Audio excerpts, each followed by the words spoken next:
Assalamu alaikum, dear viewer. Today I am going to discuss stoichiometry. What is stoichiometry? Stoichiometry is the combination of two words. Stoichiometry is combination of two words. Stichon means element. Metry means measurement या measurement. Stoichiometry is the combination of two words. Stichon means element and metry means measurement. Stoichiometry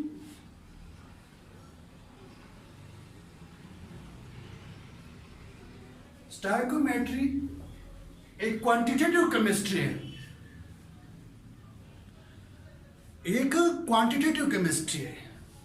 वह deals जो हमें बताती है, क्या बताती है कि किसी केमिकल रिएक्शन में कितने अमाउंट ऑफ रिएक्टेंट्स रिक्वायर होते हैं किसी खास प्रोडक्ट बनाने के लिए।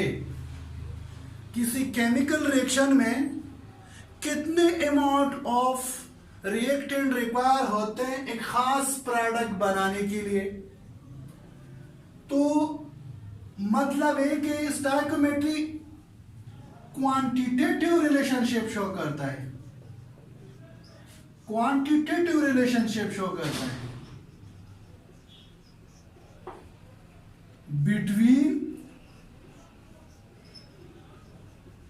reactant and product, between reactants and products। मतलब है कि stoichiometry it is the calculation between reactant and product। एक एग्जांपल देता हूं,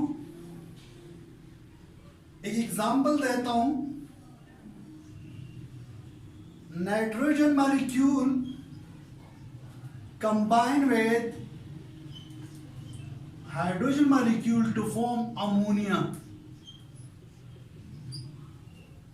Hydrogen molecule combine with hydrogen to form ammonia।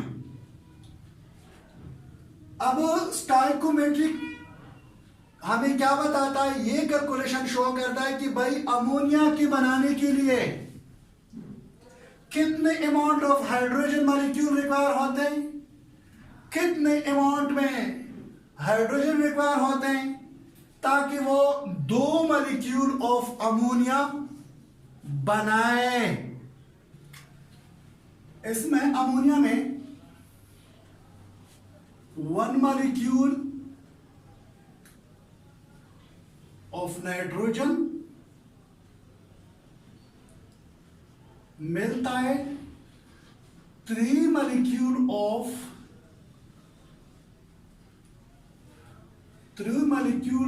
Hydrogen.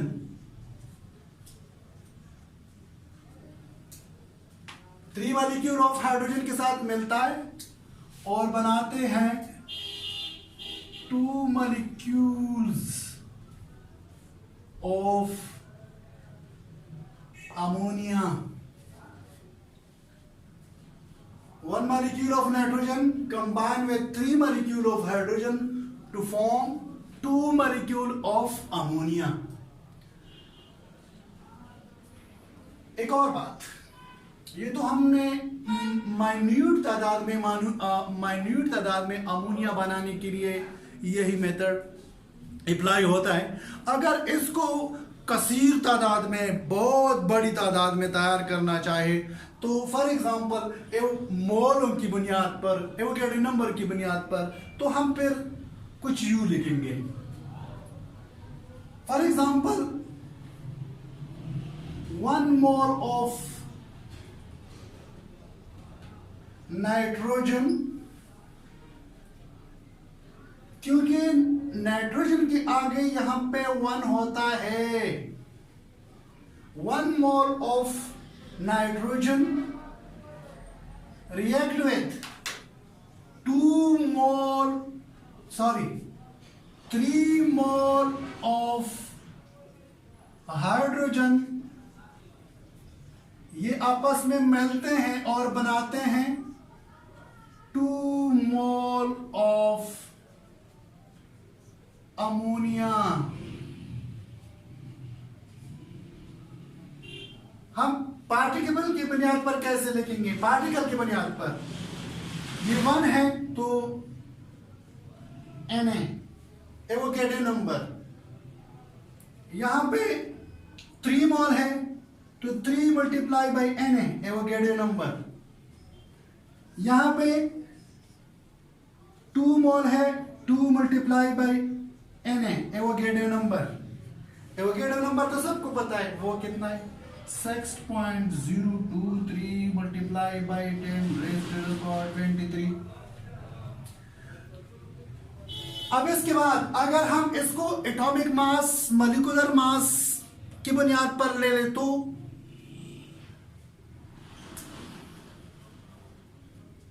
Nitrogen का एटॉमिक मास है 14 मल्टीप्लाई बाई 2। मोल्स की बुनियाद पर लेते हैं तो ये क्या बन जाएगा? 28 ग्राम ऑफ नाइट्रोजन।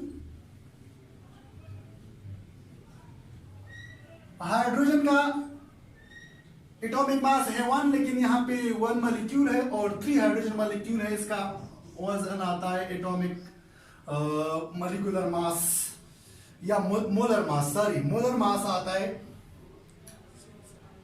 6 ग्राम। और ये बनाते हैं क्या? नाइट्रोजन का है एटॉमिक मास 14, लेकिन 2 नाइट्रोजन है 28 हो गए, और 28 के साथ नाइट्रोजन देखें, नाइट्रोजन यहाँ पे कितने, अमोनिया में कितने नाइट्रोजन है? 2 नाइट्रोजन है, तो इसका एटॉमिक मास हो गया, मोलर मास हो गया 28 ग्राम। और साथ साथ हाइड्रोजन यहाँ पे 6 हाइड्रोजन है, तो 6 हाइड्रोजन इसके साथ जमा कर ले। एक का एटॉमिक मास 1 है, मोलर मास 1 है, तो 6 का कितना होगा? 6 होगा। अब दोनों कैलकुलेट कर, ये कितना आ जाएगा? 34 ग्राम। यहां इस साइड से भी लेके देखें, 28 प्लस 6 34 ग्राम। तो लॉ ऑफ दिस मैंने पहले आप लोगों को बताया था कि ये जो स्टोइकोमेट्री है that is totally based on law of conservation of mass. Law of conservation of mass जो कहता है कि the mass can neither created not destroyed during chemical reaction. दोनों साइड पे देखें, यहां पे नाइट्रोजन और हाइड्रोजन मिलकर, यहां हाइड्रोजन और नाइट्रोजन मिलकर अमोनिया तो बनाते हैं, लेकिन यहां पे इनका जो मोलर मास था वो भी 34 है, दूसरी साइड पे इसका मोलर मास है वो भी 34 है। इसका मतलब ये है कि किसी रिएक्शन में इसका मास ना बढ़ता है और ना घटता है। तो it is totally based on law of conservation of mass. एक और बात ये है कि भाई फॉर एग्जांपल यही रिएक्शन फिर लिखते हैं, यही रिएक्शन फिर लिखते हैं, नाइट्रोजन और हाइड्रोजन अमोनिया बनाते हैं। अब ये प्रोडक्ट जहां भी बनता है, ये प्रोडक्ट जहां कहीं भी बनता है, तो उसमें यही डेफिनेट रेशियो होगा। 1 molecule of nitrogen, 3 molecule of hydrogen बनाते हैं 2 मॉलिक्यूल ऑफ अमोनिया। इसका जो रेशियो है डेफिनेट, ये हमेशा के लिए कांस्टेंट रहेगा। स्टोइकोमेट्री में सबसे इंपॉर्टेंट बात यह है कि stoichiometry stoichiometry totally believe on balance of chemical reaction. एक रिएक्शन बैलेंस होना चाहिए। स्टोइकोमेट्री में स्टोइकोमेट्री कहता है कि जितनी भी रिएक्टेंट यूज हुए हैं उसमें no excess reagent, no limiting reagents, 100% reactant product में कन्वर्ट होंगे और reaction must be balanced one.